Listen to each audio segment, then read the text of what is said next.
Enquanto isso, vamos com o nosso quadro diário de obras, com a presença do Fernando Figueiredo. Hoje o tema que ele escolheu para debater com a gente é uma avaliação dos para-raios aqui da cidade de Cajazeiras. Você pode achar que é uma coisa boba, um para-raio, não dou nem atenção a para-raio, mas eles são importantíssimos dentro de uma zona urbana e também até rural. O meu querido Fernando, bom dia, seja bem-vindo a mais um quadro diário de obras. Bom dia, Conrado, bom dia a todos que estão assistindo, né, no TV Diário do Sertão. E mais uma vez é uma satisfação estar aqui para debater e falar sobre as obras e sobre a engenharia. Muito bem. O pessoal não dá muita importância aos para-raios, né? Aquela coisa toda. Eu acho que a maioria das pessoas nem sabe que tem para-raio hoje na cidade. Mas a colocação de para-raios é essencial e obrigatório em certos prédios daqui da cidade, Fernando? Sim, e esse tema especificamente é um dos grandes problemas da engenharia que as obras enfrentam, que é a prevenção. Obviamente que ninguém vai esperar acontecer para fazer. Só que, geralmente, as pessoas dispensam isso por aquela frase clichê, né? Que como é longe, você acha que perto de você nunca vai acontecer, que é algo raro. Acontece isso tanto na prevenção dos raios, né? De descargas atmosféricas, quanto também acontece isso, prevenção a incêndio, por exemplo. São temas, como são de prevenção, acontece bastante essa negligência com relação aos aparatos que combatem isso. Com relação à sua pergunta, é bem comum, de fato, as pessoas deixarem de fazer os serviços de proteção, né, que a gente chama de SPDA, que é um sistema de proteção contra descargas atmosféricas, mas são necessários. E tem alguns parâmetros técnicos para isso, né? Principalmente em áreas isoladas, áreas muito grandes, que a gente leva em conta em torno de 1.500 metros quadrados. Então, são necessários, são obrigatórios fazer o sistema de para-raio. A cada 1.500 metros? Isso. Prédios com 1.500 metros quadrados ou mais de área. Isso daí equivale a um prédio mais ou menos de 50 por 30 de área, 50 metros por 30 de comprimento, e também para edifícios com mais de 20 metros de altura, equivalente aproximadamente a 5, 6 andares.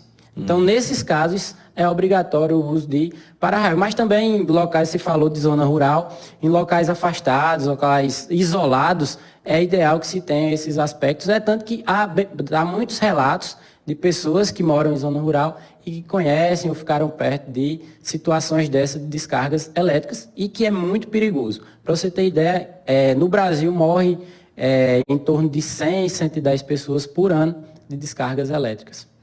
Existe muito. Você acha que tem muitos para-raios na cidade ou quero destacar os prédios que estão dentro desse padrão que deve ser colocado para-raio? Não só Cajazeiras, mas o Brasil todo, como eu falei antes, negligencia um pouco esses sistemas de prevenção.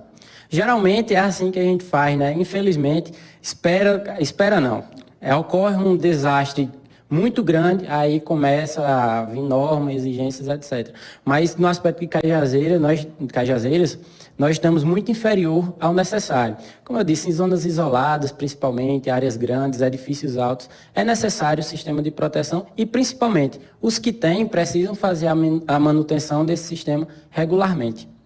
Ô Fernando, eu creio que não é a área da engenharia civil, mas me veio essa pergunta agora. Você tem alguma informação que nos norteie se, por exemplo, Cajazeiras está dentro de uma área de incidência de raios? Sim, está sim. E a área de engenharia civil também esses aspectos, né? É porque a engenharia civil, ela engloba vários temas, né? Associa com várias áreas de disciplinas. Então, esse tema especificamente é uma expertise dos nossos colegas, né, os engenheiros eletricistas, mas as descargas elétricas, e cabe aqui um parênteses para explicar como é que isso ocorre, né, são nuvens carregadas que são eletricamente, né, carregadas de forma negativa e se atraem com o polo positivo que tem aqui no solo. Então, há essas descargas elétricas e aqui na nossa região, especificamente, é fácil de entender por que a incorrência de descargas elétricas, de raios é tão alta, porque nós temos frequentemente chuvas torrenciais,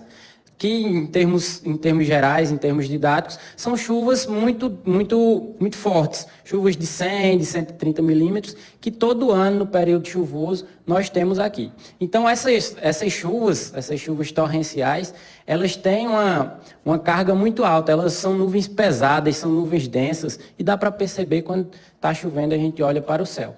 Então, quando você tem uma região que tem esse tipo de situação, chuvas muito densas, com nuvens também carregadas, há um indício de maior quantidade de raios. Então, nossa região tem esses aspectos, essas características, que inclusive daria até um outro programa para explicar sobre o porquê nós temos essa característica, muito devido à influência do mar e também à Serra da Borborema, que impede que nuvens leves passem para o sertão. Então, só vai conseguir passar para cá, geralmente, as nuvens mais carregadas.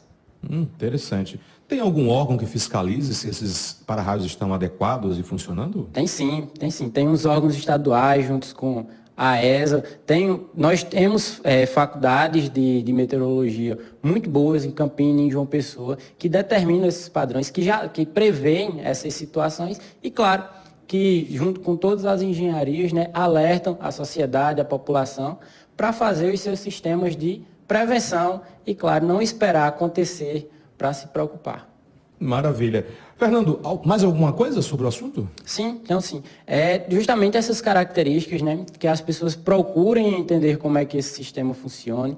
Quem não tem, procure um especialista para saber se a sua casa, a sua residência, o seu trabalho precisa, como eu disse, em áreas isoladas, áreas a partir de 20 metros, uma área muito grande também precisa, e principalmente, quem já tem o sistema, procure ver também um profissional para fazer a manutenção, que tão importante quanto constituir um sistema de prevenção é a manutenção de tê-la. Maravilha. Conversamos com o engenheiro Fernando Figueiredo, ele que participa às quintas-feiras com o quadro Diário de Obras. Fernando, obrigado. Você está presente nas redes sociais, quais são? Estou sim. Eu que agradeço a presença aqui de todas as quintas, né? É uma satisfação. E eu uso basicamente duas redes sociais, que é o Instagram, onde você coloca lá Fernando Figueiredo, com S, Figueiredos, que é de Souza, e também no YouTube, que é meu nome, Fernando Figueiredo, mas é um pouco dificultoso de achar no YouTube, é mais fácil você colocar o nome do vídeo. Então você coloca aí como o Brasil abandonou as ferrovias, que você vai, além de um vídeo muito interessante, você se inscreve lá no canal e me acompanha, que toda semana tem novidades. Já vou fazer uma pergunta que já fica para a próxima semana. Ainda é viável as ferrovias no Brasil? É viável. Não é viável recuperar as que já tem, porque é outro sistema médico, né, de construção, mas em algumas localidades as ferrovias é sem dúvida um meio de transporte, um modal extremamente importante, tanto para o Brasil quanto para qualquer lugar do mundo. Vamos trazer esse assunto próxima quinta? Vamos sim, será uma satisfação. Um abraço, Fernando. Não, você falar alguma coisa? Sim, inclusive essa é uma das minhas expertises, né, no meu campo de estudo, então vai ser muito bom. Então vai ser um bate-papo mais gostoso ainda. Sucesso, querido. Bom final de semana. Nada, você também. Vamos